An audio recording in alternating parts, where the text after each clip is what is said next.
মুদিলন্ত আখি মাধৱে বুলন্ত তাস নকৰিবা সখী আংকুৱালি ধৰি হৰি জান্ত ঘোঁৰা ডাকি চলয়থ যেন বিজুলীৰ চিকিমিকি অন্ধকাৰ এৰাই পাছে পাইল মহাজল চক্কৰ কিৰণে আতি প্ৰকাশে নিমল এৰাম বায়ুৱে চলাৱে উন্মিলা অলংকাৰ দেখি চমৎকাৰ তাৰ নাহি কুল পাৰ তাহাৰ মধ্যত এক আশ্ৰয় ভৱন মহাকালপুৰ নামে পৰম শোভন এৰাম সহস্ৰ ফটিক মণি স্তম্ভে সুশোভিত কৰে মহাজ্যোতি নানা ৰত্নে বিৰচিত তাহাঁত আচন্ত সৰ্পৰূপে ভয়ংকৰ নামত অনন্ত চেত গিৰি পতন্তৰ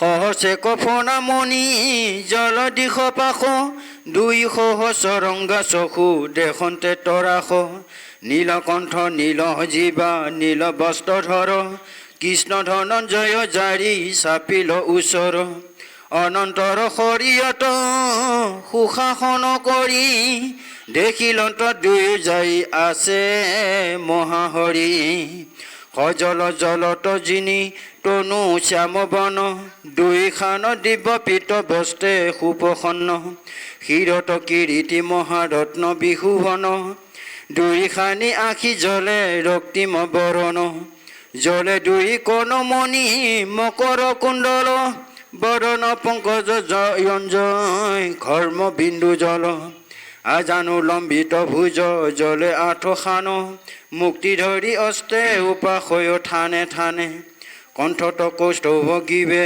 শিৱৎসৰ পান্তি আজানু লম্বিত বন মালা কৰে কান্তি ধ্বজ বজ পংকজ অংকুশে অলংকিত দুখানি চৰণ জলৈ নুপুৰে অঞ্জিত নন্দৰ নুসু নন্দ আদি পাৰিষদ ছয় নানা পৰিচ্ছেদ চতুষ্পাৰে উপাসয় লক্ষ্মী সৰস্বতী কীৰ্তি শক্তি ৰূপ ধৰি অনিমাদি সিদ্ধিগণে আশ্ৰয় সেৱা কৰি জয় কৃষ্ণ জয় কৃষ্ণ। পৰম শ্ৰদ্ধা গুৰু সমস্ত আইমাতৃ সমস্ত ইমান সময় আমাৰ শ্ৰদ্ধাৰ বৰদলৈ প্ৰভুজনাই আপোনাসৱক অতি সুন্দৰভাৱে মন্ত্ৰমুগ্ধ কৰি ৰাখিলে। সময়ৰ প্ৰতি লক্ষ্য ৰাখি যিহেতু আমি নিৰ্দিষ্ট সময়ত মহাভাগৱতৰ আমি আনুষ্ঠানিকভাৱে আমি সামৰণি মাৰিব লাগিব, গতিকে আমি আসনত উপবিষ্ট হৈ নিয়ম মাফিকভাৱে আমি পৰৱৰ্তী পদচন্দত কিছু কথা আলোচনা কৰিম।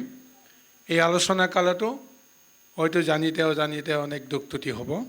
সমস্ত দুখ ত্ৰুটি আপোনাসৱে নিজৰ দাসৰু দাস বুলি গণ্য কৰি আমাক সমস্তক যেন কৃপা কৰে, তাৰ কাৰণে পুনৰবাৰ সবিনয় প্ৰণতি জনাই আমি পদবন্ধে আমি বিষয়বস্তু সাম্যকভাৱে আলোচনা কৰিবলৈ যত্ন কৰিম।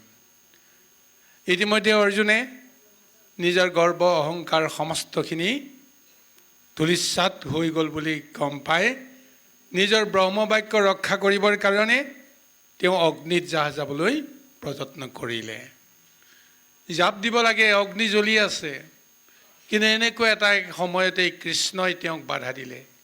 চিঞৰি আহি তেওঁক ক'লে যে সখী অৰ্জুন, তুমি যিহেতু মোৰ প্ৰাণৰ সখা, মই এতিয়া ইমান আনন্দত আছোঁ, তুমি দুখত থকাটো কেতিয়াও সহ্য কৰিব নোৱাৰোঁ, গতিকে তুমি দুখত থাকিব নোৱাৰা, তোমাক যেনেকৈ নহওক মই ৰক্ষা কৰিব লাগিব।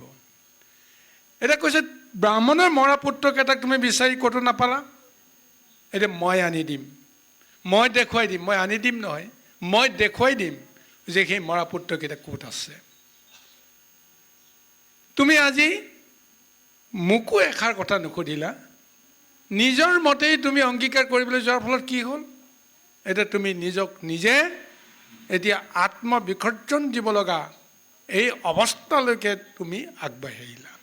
তুমি যদি এবাৰ যদি মোক যদি সুধিলাহেঁতেন, তুমি কাক সুধি তুমি অগ্নিত জাহ দিম বুলি কৈছিলা, তুমি কাক সুধি তুমি অংগীকাৰ কৰিছিলা ব্ৰাহ্মণৰ মৰাপুত্ৰক মই আনি দিম বুলি, কোন আছে তোমাৰ লগত? তুমিতো এবাৰো বিচাৰি নাপালা। যি কি নহওক মই তোমাক হেৰুৱাব নোৱাৰোঁ, গতিকে মই তোমাৰ লগত যাম, মই দেখুৱাই দিম ক'ত আছে। গতিকে এই সংসাৰততো সেই জীৱকেইটা নাই। নৰকত গ'ল, ইন্দ্ৰলোকত গ'ল, স্বৰ্গত গ'ল, যমলোকত গ'ল, বৰুণ লোকত গ'ল, ক'তো এই সংসাৰত সেই জীৱ নাই। অৰ্থাৎ এই সংসাৰত জীৱৰ অধিকাৰ যে কাৰো হাতত নাই, তাকেই যেন আমাক আধ্যাত্মিকতা প্ৰমাণ কৰিছে। জীৱৰ অধিকাৰ ক'ত আছে, কাৰ আছে? এতিয়া কৃষ্ণই কৈছে মই সেই ঠাইলৈকে লৈ যাম। তেওঁ লৈ গৈছে, নিজেই ৰথ চলাই গৈ আছে। আৰু ৰথ চলাই যাওঁতে এবাৰ তেওঁ ক'লে, ব্ৰহ্মাণ্ডৰ সিপাৰ যেতিয়া পাৰ হৈ গ'ল, তেতিয়া অৰ্জুনক ক'লে, অৰ্জুন তুমি চিন্তা নকৰিবা, তুমি গৈ থাকা। কিন্তু অৰ্জুন গৈ গৈ অন্ধকাৰ গৰ্ভত প্ৰৱেশ কৰিলে, তেওঁ একো দেখা নাপালে, যিটো ৰথ চলাব নোৱাৰে। কৈছে, হে প্ৰভু, মই এতিয়া বাটেই চিনি পোৱা নাই, মই কোনফালে যাম? ভগৱন্তই কৈছে, তুমি চিন্তা কৰিব নালাগে। তেতিয়া তেওঁ দিব্য চক্ৰই যিটো পোহৰ নিৰ্গত কৰালে, সেই চক্ৰৰ পোহৰ আগে আগে আৰু কৃষ্ণ অৰ্জুনৰ ৰথ সেই পোহৰৰ সন্ধানত গৈ গৈ এতিয়া অনন্ত পুৰুষৰ যি মহাস্থান, সেই স্থানত উপনীত হৈ গ'ল। অনন্ত পুৰুষৰ পৰা যিটো তীব্ৰ পোহৰ ওলাইছে, সেই তীব্ৰ পোহৰৰ জ্যোতি চমকিত কৰি অৰ্জুনক জ্বলা কলা খুৱাইছে। অৰ্জুনে চকু মুদি দিবলৈ বাধ্য হৈছে। তাৰপিছত কৃষ্ণই কৈছে, তুমি চিন্তা নকৰিবা, তুমি চকু মুদি হ'লে তুমি ৰথখন আগুৱাই লৈ গৈ থাকা। অৰ্থাৎ অৰ্জুনে চকু মুদিলেও ৰথৰ গতি ইফাল সিফাল হোৱা নাই। কোন আছে ৰথত? স্বয়ং প্ৰভু জ্যোতিমন্ত পুৰুষজন আজি ৰথত বিৰাজিত হৈ আছে। সেইকাৰণে আমি অন্ধমতীসকলেও আচলতে চকু যে আমি মুদি দিওঁ, বা অৰ্জুনে আজি যে চকু মুদি দিলে, তাৰ পাৰমাৰ্থিক অৰ্থটো সেইটোৱেই। তুমি চকু মুদিলেও তুমি দেখিবা, তোমাৰ মনটোতো তুমি মুদি দিব পৰা নাই। গতিকে কৃষ্ণই তেওঁক আগুৱাই লৈ গৈ সেই পৰম পুৰুষ ভগৱন্তজনৰ সেই যিটো ৰূপ, সেই ৰূপটো ওচৰ পালেগৈ। তাৰপিছত অৰ্জুনেও দেখিছে, কৃষ্ণইতো দেখাৰ কথাই নাই। কৃষ্ণটোতো আত্মপুৰুষ, তেওঁৰে এটা এটা ৰূপ, তেওঁ কাৰোবাক দেখা নেদেখাৰ মাজত কোনো পাৰ্থক্য নাই। কিন্তু অৰ্জুনে দেখিছে ইমান শুক্ল বৰ্ণৰ সেই অনন্ত পুৰুষ যি ঠাইত আছে, সেই ঠাইৰ পৰাই জীৱৰ আগমন হয়, সেই ঠাইলৈকে জীৱৰ নিৰ্গমন হয়, গমনাগমন হয়। সেই ঠাইত এতিয়া জীৱবিলাক ৰৈ থাকে। অৰ্থাৎ সেই ঠাইলৈকে এতিয়া কৃষ্ণই লৈ গৈছে। কৃষ্ণই লৈ গৈ দেখিছে যে যিজন অনন্ত পুৰুষ শুক্ল বৰ্ণৰ মহাজ্যোতিৰে জ্যোতিমন্ত হৈ শংখ চক্ৰ গদা পদ্মকে আদি কৰি তেওঁ 8 অস্ত্ৰৰে তেওঁ আলোকিত হৈ আছে। চাৰু বাৰু আউসী আৰু কি আছিল অষ্টম এইটো, চাৰু বাৰু অসী আৰু পাহৰি গ'লোঁ নহয়, এইটো যে ভগৱন্তৰ যে 8 পাত অস্ত্ৰ আছে, সাৰংগ। এই অস্ত্ৰৰে সুসজ্জিত এই শুক্ল বৰ্ণৰ দিব্য অনন্ত পুৰুষক দৰ্শন কৰিছে। আৰু সেই দিব্য অনন্ত পুৰুষক দৰ্শনৰ অভিলাষ লৈ আজি কৃষ্ণ যাব লগা হ'ল। আৰু অৰ্জুনক সেই দিব্য দৰ্শন দিয়াবৰ কাৰণে অৰ্জুনকো তেওঁ লৈ যাব লগা হ'ল। এয়া হৈছে পাৰমাৰ্থিক দৰ্শন। বাৰু যি কি নহওক, বিচাৰি বিচাৰি গৈ আচল জেগাত উপনীত হ'ল। ইয়াৰ পিছতনো এতিয়া 3 মহা শক্তিৰ যেতিয়া মুখামুখি হ'ল, তাৰপিছতনো কি হ'ব? আহক ভাগৱতে কেনেকৈ আমাক বৰ্ণনা দিছে।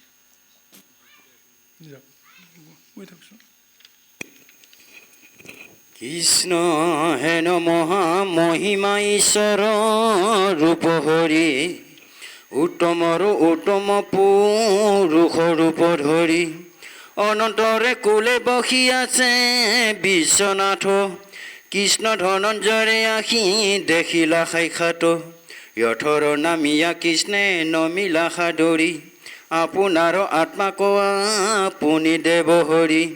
অৰ্জুনে নমিলা ভয়ে পৰিদণ্ডৱতে দেখি মহা মহিমা ৰহিলা সংকুচিতে কৃষ্ণক দেখি আখিগে উঠি নাৰায়ণে কোলে কৰি নিয়া বৈখাই লন্ত নিজাসনে অৰ্জুনক ধৰি আলিংগিলা কোলে ধৰি তিনি এক ভৈলা যেন ভেদ পৰিহৰি দুই কুচাৰি নাৰায়ণে বুলি লন্ত হাসি পৰম হৰিষ মৰি লভিলো হৰিষি তোৰা দুইক দেখিবাক মোৰ ইচ্ছা বৰ এতেকেহে পুত্ৰ হ'ব আনিলো বিপৰ বামুণে পাৰিলা গালি জানিলো আবেশে আতেশে আঁকিলা দুয়ো আজি মোৰ পাশে বামুণৰ ধৰ্ম ৰক্ষা কৰিতে যোৱাই ঈশ্বৰ হৈবাৰ এহি কাৰণ উপায় তোৰা দুইহে নৰ নাৰায়ণ ৰূপ ধৰি ঋষি ৰূপে জগতকে ৰাখা তপ কৰি পূৰ্ণ কাম দুয়ো সখা একে কলে বৰ মই এবে কিঞ্চিতেকো নেদেখো অন্তৰ হৰিল ভূমিৰ ভাৰ অসুৰ বিনাশ এবে যাই সতৰে আশিবা মোৰ পাশ লোক শিক্ষা হেতু নানা ধৰ্ম আচৰিলা পৰম পবিত্ৰ নিজ যশ প্ৰকাশিলা আৰু তথা থাকিবাৰ নাহি প্ৰয়োজন কিগে যাই আশা দুইকো দেখো ৰংগমন এহি মতে নাৰায়ণে বুলি লন্ত যত দুয়ো কৃষ্ণে ভাল বুলি ধৰিলা মনত। এতিয়া কৃষ্ণ আৰু অৰ্জুনে এই শুক্ল বৰ্ণৰ অনন্ত পুৰুষৰ এই ৰূপতো মুগ্ধ হ'ল। তাৰপিছত অৰ্জুন আৰু কৃষ্ণ গৈ সেই পুৰুষক নমস্কাৰ কৰিলে আৰু সেই নমস্কাৰ কৰা বৰ্ণনাটো এনেকৈ দিছে যে কৃষ্ণই কৃষ্ণক নিজৰে এটা স্বৰূপক আলিংগন কৰা দেখুৱাইছে অৰ্জুনৰ জৰিয়তে।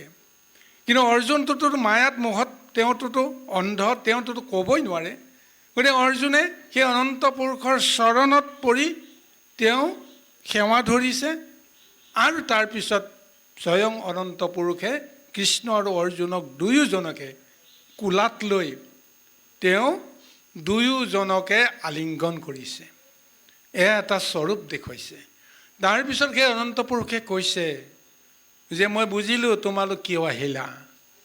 ব্ৰাহ্মণে যিটো মহা তিৰস্কাৰ কৰিলে সেই তিৰস্কাৰ সহ্য কৰিব নোৱাৰি তোমালোক এতিয়া মোৰ ওচৰলৈ আহিব লগা হ'ল। গতিকে মই এটাই কওঁ যে ব্ৰাহ্মণক ৰক্ষা কৰাটো ক্ষত্ৰিয় ধৰ্ম, ৰজাৰ ধৰ্ম। তোমালোকে সেই ধৰ্ম পালনত কিবা নহয় কিবা এটা দুখ কৰিছা। সেইকাৰণে এতিয়া মই তোমালোকক মাতি আনিছোঁ। মই তোমালোকক বহুদিন দেখা নাই, কাৰণ মোৰ পৰাই তোমালোকে দুটা শক্তি ৰূপত নৰ আৰু নাৰায়ণ ৰূপত সংসাৰত লীলা কৰি আছা।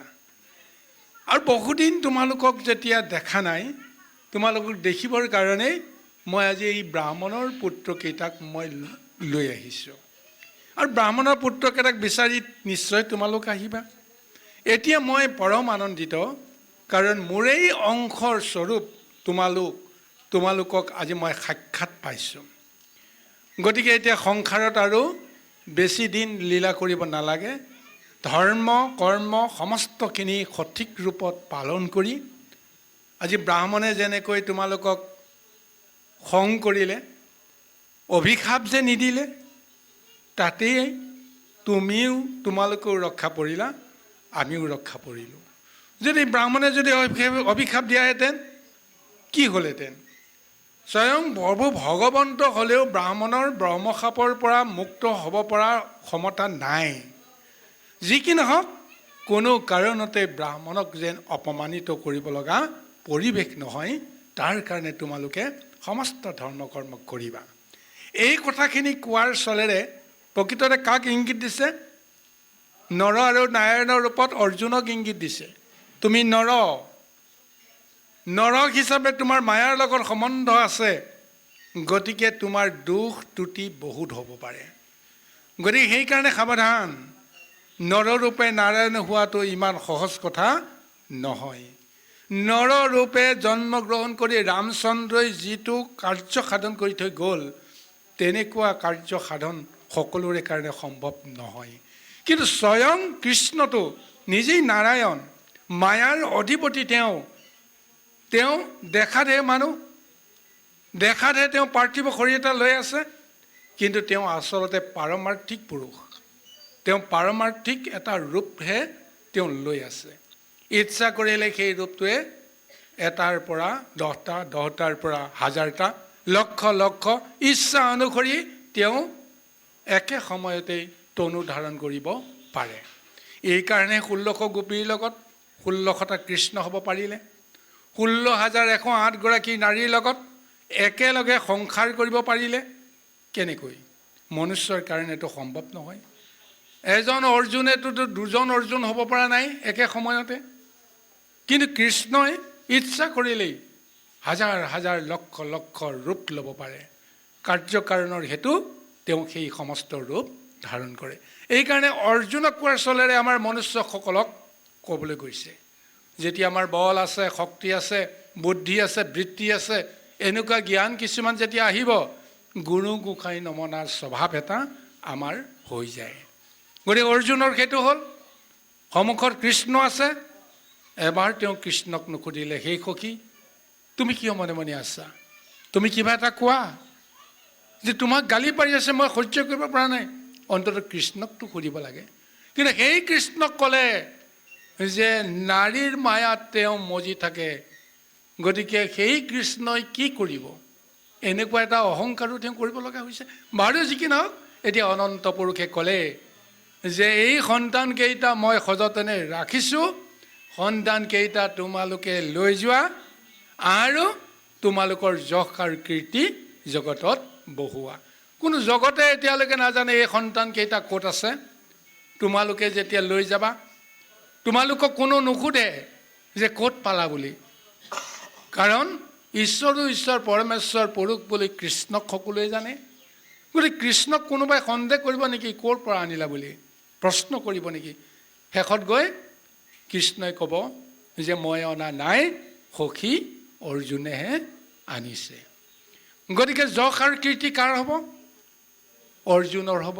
অৰ্জুনৰ মানে মনুষ্যৰ হ'ব, নৰৰ হ'ব। কৰ্ম কৰে ভগৱন্তে নৰৰ জৰিয়তে, আৰু যশ আৰু কীৰ্তিৰ অধিকাৰখিনি সেই নৰে পাব লাগে। সেইকাৰণে অৰ্জুনক ভগৱন্তে কেতিয়াও লগ এৰা নাই। বাৰু যি কি নহওক, আহক গুৰু সমস্ত সময়ৰ প্ৰতি লক্ষ্য কৰি অকণমান পদৰ চন্দে অকণমান খৰখেদাকৈ আগবঢ়াব লগা হৈছে। দুখাদুখ হ'লে আপোনাৰ হবে ক্ষমা কৰিব। কৃষ্ণ। উপদেশটো গাব লাগিব, উপদেশটো গাব। উপদেশ। হে ৰাম বামুণৰ যশ পুত্ৰ লৈয়া ৰথে তুলি, কৰিলা বিদায় পনা মিলা কীৰ্তাঞ্জলি, চক্ৰৰ প্ৰকাশে আগে গৈলা যেন মতে, পুনৰ পিৰছে চৰি আইলা সেই পথে, সপ্তদ্বীপা বহুমতী শপত সাগৰ, উধাৰিয়া পাইলা যাই দ্বাৰকা নগৰ, ৰথৰ নামিয়া ধনঞ্জয় চক্ৰৰ পানী, সভাৰ মই ধত বামুণক ডাকি আনি, এই দশ পুত্ৰ হেৰা নিৰুক তোমাৰ, হুই নুই ভাইজা সমে কৰিৰো বিচাৰ, বিপৰ সদিশ মন চকু নাক কাণ, বৎসৰি অনুজ সবে দেখি সেই থান, মৰা পুত্ৰ পাই বিপে আনন্দে নাচয়, কৃষ্ণ অৰ্জুনক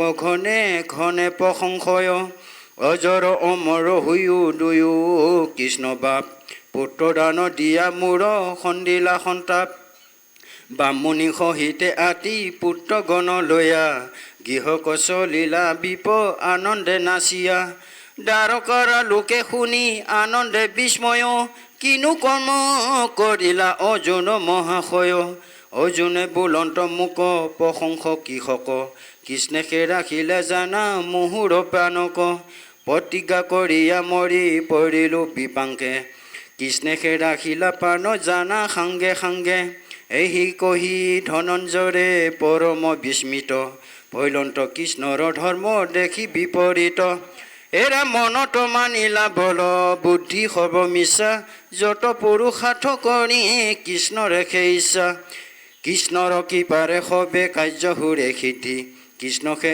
ঈশ্বৰ ভকতৰ পূৰ্ণ নিধি হে নয় আশ্চৰ্য মহাবীৰ কৰ্মময় দেখালা লোকক প্ৰভু কৃষ্ণ কৃপাময় কৰিলা বিষয় ভোগ যোগ্য অভিমত মহাযজ্ঞ কৰি সন্তোষিলা দেৱযত কৃষ্ণ।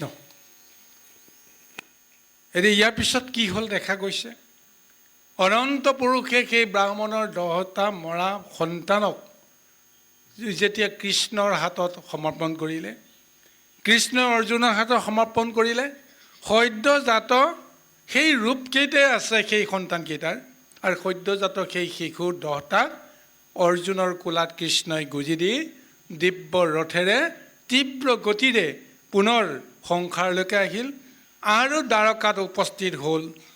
ইতিমধ্যে দ্বাৰকাপুৰীত সকলোৱে অপেক্ষিত হৈ আছে যে কৃষ্ণ অৰ্জুন গৈ আছে, ক'লৈ গৈ আছে ক'ব নোৱাৰে, কিন্তু ব্ৰাহ্মণৰ মৰা পুত্ৰকেইটাক আনি দিম বুলি কৃষ্ণই অৰ্জুনক লৈ গৈছে। সকলোৱে অধীৰ আশাৰে বাট চাই আছে কোন সময়ত কৃষ্ণ অৰ্জুন আহিব, কৃষ্ণ অৰ্জুন আহিব, কেনেকৈ মৰা সন্তানক লৈ আহিব, এই দৃশ্য চাবৰ কাৰণে সকলো আকুল হৈ আছে। দেখিছে যে তীব্ৰ ৰথ আহি সভাৰ মাজত উপবিষ্ট হৈছে আৰু আনন্দ মনেৰে সেই 10টা মৰা সন্তানক জীৱিত অৱস্থাত অৰ্জুনে কোলাত লৈ আহিছে আৰু সকলোৰে সাক্ষাতত ব্ৰাহ্মণৰ কোলাত সমৰ্পণ কৰিছে। তাৰপিছত অৰ্জুনৰ যিটো কীৰ্তি যশ সমস্তবিলাকে বুজি পাই গৈছে যে যি অৰ্জুনে নোৱাৰিব বুলি ভাবিছিল সেই অৰ্জুনে দেখোন পাৰিলে। গতিকে অৰ্জুনৰ যশ কীৰ্তি সমস্তই যে গাবলৈ আৰম্ভ কৰিছে। এই মুহূৰ্তত কিন্তু অৰ্জুনে অকণমানো হাঁহিব পৰা নাই, অকণমানো সন্তোষ কৰিব পৰা নাই। কৃষ্ণৰ জয়গুণৰ বিপৰীতে অৰ্জুনৰ জয় গান সমস্ত জগতে কৰি আছে। শেষত অৰ্জুনে কিন্তু সকলোকে ক'ব লগা হৈছে যে ইয়াত মোৰ কোনো কৃতিত্ব নাই, স্বয়ং কৃষ্ণৰ ইচ্ছাতহে এই সমস্তবিলাক হৈছে। মোৰ প্ৰাণ ৰক্ষা স্বয়ং কৃষ্ণ সখী, তেওঁহে মোক ৰক্ষা কৰিলে। মইতো অগ্নিতেই যাবৰ কাৰণে মইতো প্ৰস্তুত হৈছিলোঁ। যদি সেই সখী কৃষ্ণই যদি মোক যদি ৰক্ষা নকৰিলেহেঁতেন, আৰু সখী কৃষ্ণৰ কৃপাতহে আজি এই মৰা পুত্ৰসকল পুনৰ ব্ৰাহ্মণৰ কোলাত আজি আশ্ৰয় ল'ব লগা অৱস্থালৈকে আহিছে। চাওক কি পাৰমাৰ্থিক এক স্বৰূপ। আজি কৃষ্ণই এইখিনি লীলা কৰিবৰ কাৰণেই তেওঁ আজি ব্ৰাহ্মণৰ পৰাও মহা তিৰস্কাৰ তেওঁ প্ৰথমতে হজম কৰিব লগা হৈছে। কাৰণ মায়া সংসাৰত সাধু সন্ত মহন্ত দিব্য পুৰুষসকলে নিজে নাভাবে যে মোক কোনোবাই অহংকাৰ কৰিছে, কোনোবাই যে তিৰস্কাৰ কৰিছে, কোনোবাই যে গালি পাৰিছে। অজ্ঞানত থকা সকলে কি নকৰিব, এনেকুৱা এটা দৃঢ় জ্ঞান যেতিয়া ল'ব, কেতিয়াও আনৰ এনেকুৱা কুৎসা ৰটনাত গালি সপনিত কেতিয়াও নিজৰ মন বিচলিত নহয়। কোনোবাই খং কৰিলে বুলি আমাৰ উপলব্ধি হ'ব তেওঁ নাজানি কিবা এটা কৰিছে, মই তেওঁৰ ওপৰত ক্ৰোধ কৰি কি লাভ। সৰু ল'ৰা এটাই তৰ্জন গৰ্জন কৰি আছে, হুলস্থুল কৰি আছে, মাৰিম কাটিম কিবা কিবি কৰি, অথচ তেওঁৰ টুনুক থানাক মাত মাতিছে, খোজকাঢ়িব পাৰিছে। মই জানো তেওঁ একো কৰিব নোৱাৰে। গতিকে তেওঁৰ খঙত তেওঁৰ ৰাগত আমি কেতিয়াও বিচলিত হ'ব নোৱাৰোঁ। তদ্ৰূপ মায়া সংসাৰত এই অহংকাৰী জীৱবিলাকে যিমানেই বেয়া বেয়া বাক্য বচন প্ৰয়োগ নকৰক কিয়, সাধু সন্তৰ মনত পৰশ নকৰে। আজি সেই ধৈৰ্য সহ্য জ্ঞানটো কৃষ্ণই দেখুৱালে, কিন্তু মায়াত মজি থকা অৰ্জুনে সহ্য কৰিব নোৱাৰাৰ কাৰণত তেওঁ বিলাই বিপত্তি নোহোৱা অৱস্থা হৈছে আৰু নিজৰ বাক্য ৰক্ষা কৰি তেওঁ অগ্নিত যাব লগা এটা অৱস্থালৈকে লৈ আহিছে। বাৰু যি কি নহওক, এয়াই হৈছে ভাগৱতৰ পৰমাৰ্থ ৰহস্য। আহক আমি অন্তিম অৱস্থালৈকে আগবাঢ়ি যাওঁ। কৃষ্ণ জয় কৃষ্ণ। হিৰাম বামুণ সতীৰ আদি যত প্ৰজাগণ সবাৰে সমস্ত কাম কৰিলা পূৰণ।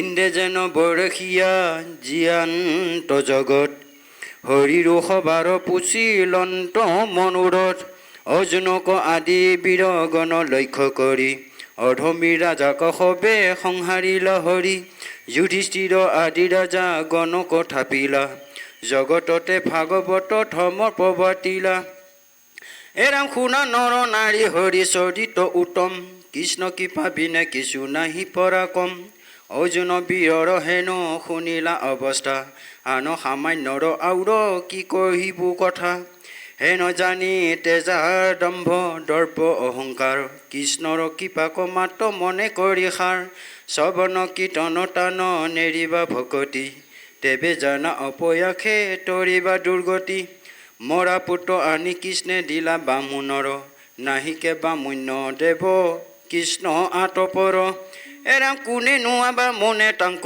ভজে তেজিয়ানো নাহিকৈ অধম আৰু তাহাৰ সমান বৰণ্য পৰিষি ভিগো হিৰে দিলা লাঠি তাকে সহি আশা শিলা যিটো লক্ষ্মীপতি হেন নিজ দেৱ যদি বিপেন ভজয় খাইলে দুয়ো চকু শাস্ত্ৰ মিছাক পহয় জনমু চাণ্ডাল যদি ভজয় হৰিক শিৰো সুখে তৰ আৰু কহিবহু কি ক ভাইজাপুত ধন জন সুখ মাত্ৰ সুজয় হৰি হৰি কিনো লোক কৃষ্ণকে নভজয় এৰা মহাসৰ্পে কোপে যেন আছয় ফেণ্ট তুলি তাহাৰ ছায়াতে বেংগে চাপে সুখ বুলি এৰাম তিলেকে গিলি খাপে তাকো নমনয় বিষয়ৰ গৃহ বাস জানা এহি নয়ৰ কৃষ্ণ হে গুৰু সমস্ত এতিয়া সুন্দৰ এক মনোৰম আধ্যাত্মিক এক আখ্যান ইতিমধ্যে পাৰ হৈ গৈছে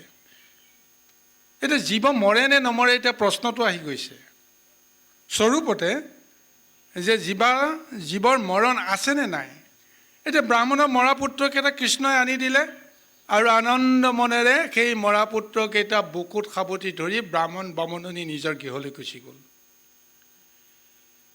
তেতিয়াহ'লে মৰা পুত্ৰকেইটা পুনৰ জীয়াই উঠিল গতিকে আধ্যাত্মিকত চিন্তা কৰক স্বৰূপতে যে জীৱৰ মৃত্যু আছেনে নাই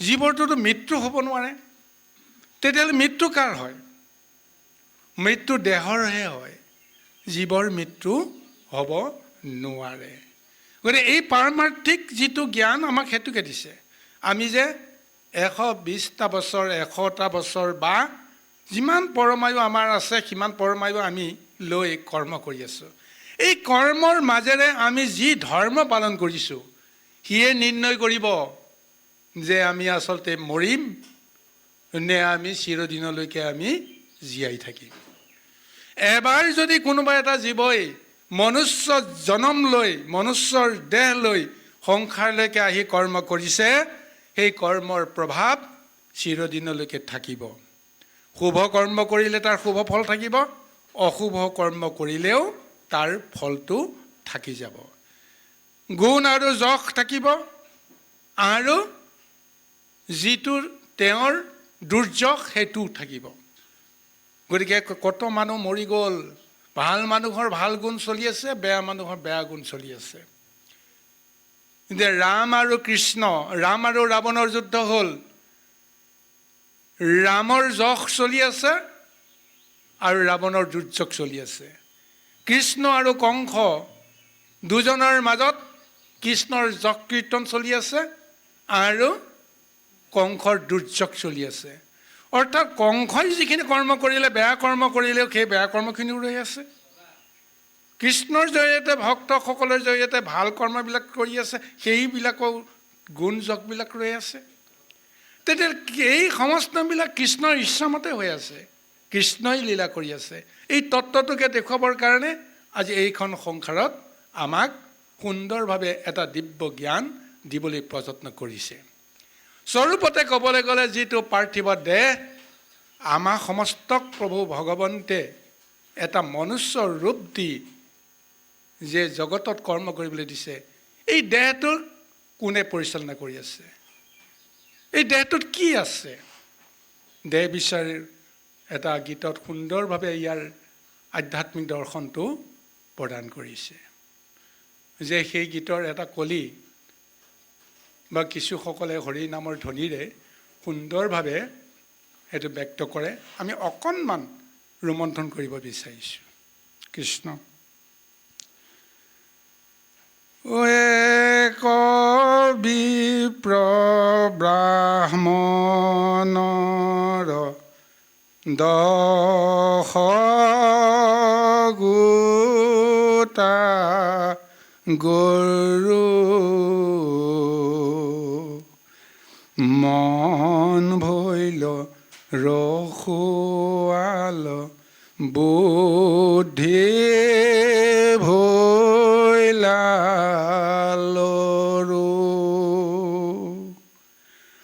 ও মন বুদ্ধি লগ লাগি গৰু দিলা মেলি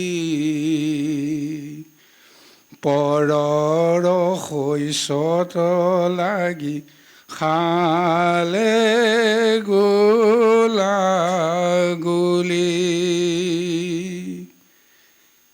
এয়া চাওক, এতিয়া এটা ব্ৰাহ্মণৰ 10টা গৰু। সেই 10টা গৰু কোনে ৰাখে? মন আৰু বুদ্ধি। এই 10টা গৰু কি? আমাৰ 10 ইন্দ্ৰিয়কে 10টা গৰু বুলি কৈছে। এই 10টা গৰু কোনে চাৰে? মনে চাৰে। কিহৰ জৰিয়তে? বুদ্ধিৰ জৰিয়তে। বুদ্ধি হৈছিল লৰু। গোটেই চিন্তা চাব কি হৈছে। ও নাজানিয়া হাম্বা জাতি ডালে মূলে খাই মন বুদ্ধি পলাই গ'লে জীৱক দিলা দাই। এতিয়া চাওক, এই অজ্ঞানী যে ইন্দ্ৰিয় বৰ্গই একো নাজানে, তেওঁলোক হাম্বা জাতি বুলি কৈছে। সুবিধা পালেই কাৰোবাৰ ডাল মূল উভালি খাই হজম কৰি দিয়ে। যেতিয়া দুখত পৰিব, তেতিয়া দুখত পৰাৰ পিছত যিসকলে এই অনিষ্ট কৰিবলৈ লগাই দিলে মন আৰু বুদ্ধি, তেওঁলোক কিন্তু পলাই যাব, আঁতৰি যাব। এতিয়া কোনে জেলত পৰিব লাগিব? জীৱক। যে জীৱটোৱে খাইছে, আমি খোৱা নাই, গতিকে জীৱৰ নিশ্চয় শাস্তি হ'ব লাগিব। গতিকে চাওক কথাটো হয়নে নহয়? আমি যিমানবিলাক অপকৰ্ম কৰিছোঁ, লোভ মোহ ঈৰ্ষা দেশ হিংসা বুদ্ধি, এই প্ৰবৃত্তিবিলাকে কেতিয়াবা যমৰ ওচৰত শাস্তি পাইছেনে বাৰু? যমে তেওঁলোকক লৈ গৈছেনে শাস্তি দিবৰ কাৰণে? যে লোভে এইটো কাম কৰিলে, মায়াই এইটো কাম কৰিলে, মোহে এইটো কাম কৰিলে, গতিকে ইহঁতৰ কাৰণে জীৱৰ এইটো শাস্তি নহয়। জীৱৰ গাত দুখ নাই, এওঁলোককে ধৰি বান্ধি আনি নৰকত শাস্তি দিব লাগে। নাই, নহয়। সৃষ্টিৰ নিয়মত ইন্দ্ৰিয় বৰ্গৰ কোনো দুখ নাই। তেওঁলোকে কৈছে জীৱহে দুখ কৰিছে, জীৱহে খাইছে, আমি কি কৰিছোঁ? গতিকে আমি সেই জীৱাত্মাই আজি সংসাৰলৈকে আহি আমি কৰ্মৰ দুখত পৰিব লগা হৈছোঁ। কিন্তু কৰ্মৰ দুখত কোনে আমাক আসক্ত কৰিছে? এই ইন্দ্ৰিয় বৰ্গই। গতিকে এই কাৰণে আজি এই পাৰমাৰ্থিক বিচাৰত আমাৰ এই মহা আখ্যানটোৰ জৰিয়তে এইটো জ্ঞান আত্মতত্বৰে আমি বুজিবৰ কাৰণে, হৃদয়ংগম কৰিবৰ কাৰণে আমি সদায় প্ৰযত্ন কৰিব লাগিব। যি ইন্দ্ৰিয় বৰ্গৰ জৰিয়তে আমি ভাল বেয়া সমস্ত কৰিছোঁ, এই সমস্তক ঈশ্বৰত অৰ্পণ কৰিব পাৰিব লাগিব। তেওঁলোকে ঈশ্বৰৰ কৰ্ম কৰিবৰ কাৰণে এটা পৰিৱেশ তেওঁলোককো দিব লাগিব। যদিহে সেই ইন্দ্ৰিয় বৰ্গই ঈশ্বৰৰ কৰ্ম কৰাৰ পৰিৱেশ নাপায়, তেতিয়াহ'লে আমাৰ মায়া সংসাৰত আমাক দুৰ্যোগ গুচাই, দুৰ্যোগ দি প্ৰদান কৰি তেওঁলোক কিন্তু আমাৰ পৰা গুচি যাব। জীৱাত্মা দেহৰ পৰা গুচি যোৱাৰ আগমুহূৰ্তত এই ইন্দ্ৰিয় বৰ্গ আগে আগে পলাই যায়। কথাবিলাক চিন্তা কৰি চাব। ইন্দ্ৰিয় বৰ্গ অন্তিম সময়ত কিন্তু জীৱৰ লগত নাথাকে। তেওঁলোকে আকাশত গৈ ৰৈ থাকিব জীৱাত্মা ওলাই যোৱাৰ লগে লগে। গতিকে এয়াই হৈছে পাৰমাৰ্থিক বিচাৰ।